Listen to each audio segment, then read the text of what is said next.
Okay. Hi, this is Deacon Ed. Glad to be with you again. If you remember in our first session, I just gave you an overview about sacraments.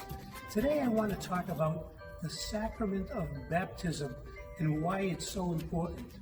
First of all, the sacrament of baptism is the very first sacrament in the sacrament of initiation. What does initiation mean?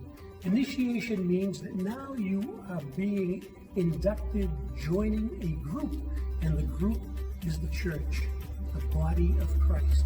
By the sacrament of baptism, we become Catholic Christians. But it's the first sacrament in the initiation process, because even though we're coming into the church with our baptism, our total initiation is not complete until later on when we receive Eucharist and make confirmation. But we're going to start with the sacrament of baptism because that's the foundation sacrament.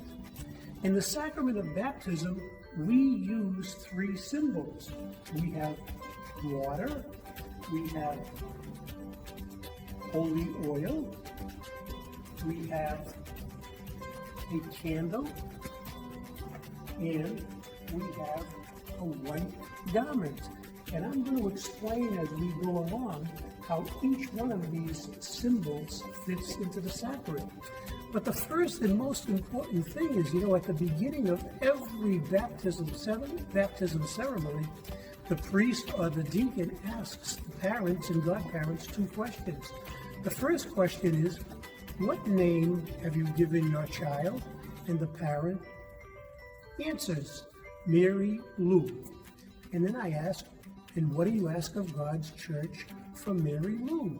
And they say, baptism. Well, the reason that we ask the name of the child is because that's a very, very important part of the baptism process. Because even from the Old Testament times, when God put Adam and Eve in charge of the Garden of Eden, He gave them the job of naming everything because they had responsibility for it. So when a parent names his or her child, they're telling you that they have responsibility for that child. And the second thing is, we ask them why they're here, and they say baptism, because they are making the decision to bring their child into the church to be part of the body of Christ. Okay? So after we do that, we go around and we make the sign of the cross on every baby's forehead, and we ask the parents and godparents to do the same.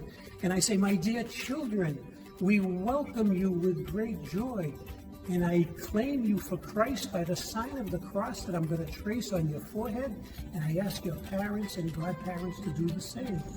And you were all too small to remember this, but your parents and godparents did that for you once upon a